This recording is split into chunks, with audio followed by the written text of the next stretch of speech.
Are we on yet? How's my hair? Is it good? Perfect, right?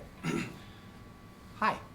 Welcome back to Willie's American Guitars in our little electric corner. Do make an appointment and ask them. You can play a few electrics if you want. We've got some really interesting stuff. I'm pointing over here at these two Les Paul Standards. I love when I find used American-made Les Paul Standards. I think we went for months without that. But what this video is about is cool reissues. And every now and then, all the manufacturers, Fender, Gibson, Martin, they'll put out something that is a nod to their historic past, and they put them out in limited numbers because a lot of times they can't find the wood or the parts. And in this case, this is a 2004 50th anniversary 1954 Strat. Now these were master built back in 2004. I think that's before they had the master built program, but they would have one guy shepherd the guitar all the way through. Instead of one guy make a neck, one guy make a body, all in the custom shop, they would actually have a guy and then he signed off on it in the back of the headstock. And it comes with paperwork, a certificate of authenticity, COA, as you guys know, that is also signed by Greg Fessler from the custom shop. Now these 54 Strats are super interesting because one, the ash body, Fender never did a split. You could kind of see the grain line of the wood right here on this one. That means most of the wood is on the same string plane. So these strings aren't vibrating on one piece of wood and these strings vibrating on another. Although the wood split down the middle sometimes looks better, Leo Fender always made it a point to do that, where if he had a dividing line, if he had a split in the wood, that it would be off the string plane, so it didn't interrupt the strings. They all vibrated over the same surface. Also, ash wood, as you know, is really hard to find. The emerald borer beetle is ruining trees even in our neighborhood. Down the street here, they removed about 100 ash trees and they're really disappearing. Fender's having trouble finding it. So to find something with this beautiful grain line in ash, and ash gives you that nice singy bright sound that sustains well, is really hard. Fender discontinued quite a lot of guitars, but back in the 54 era, that's all they'd use. I'm going through the Sportsman amplifier, which for Carr is one of the least expensive amps they make. This is rarely in a custom color, but this one is in a custom gray. These also have, since we're getting into some geek stuff, there is a serial number back here on the neck plate, or on the bridge cover. That was true in 54 for the early 54s.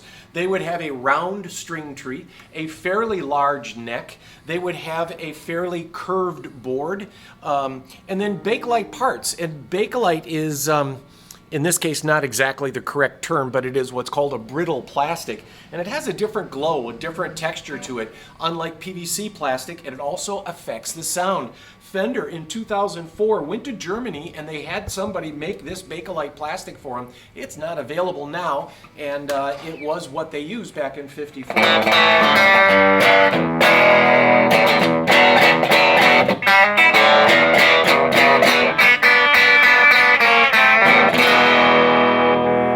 This still has a three-way in it.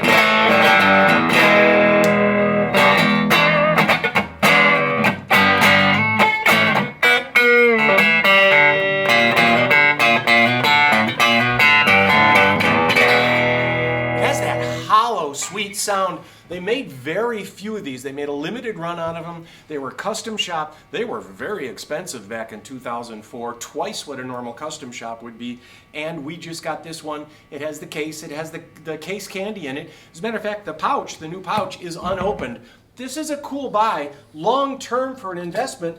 There's an interesting investment guitar you can get, and this is just under $8 grand. This, and I'm just going to throw this at you really quick because this is another cool thing. Up till 1964, Gretsch or Rickenbacker always did double bound on their 360s. So if you saw the bigger inlay, you would see double bound. In about 65, they quit doing that, but they called it later on a OS for an old style, meaning the pre-64, 65 era, and they would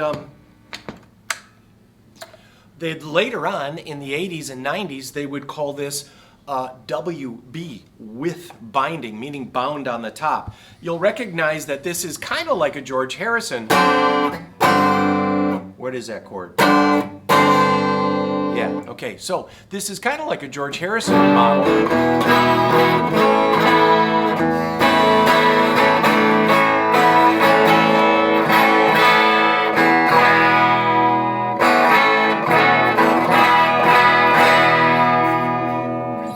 Everybody needs a 12-string in their repertoire, and these double-bound ones, these George Harrison ones, are something to get. Now, this is made of maple, has a similar grain to the ash, and a really beautiful color. I like it. These are a little more blood red than the later ones that were a little more orange red, and a really interesting, cool guitar, big inlays, easy to read. The 12-string has shalers on it, stock.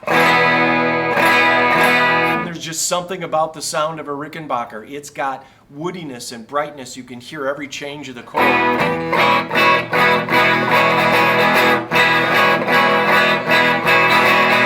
Roger McGuinn, by the way, used to practice playing 12-string 8 hours a day. He set his 6-string aside, and when he was doing the birds, he would practice 8 hours a day just practicing his 12-string. So we encourage you to buy one of these and go home and practice 9 hours a day. All right, that's it. This is what year is this?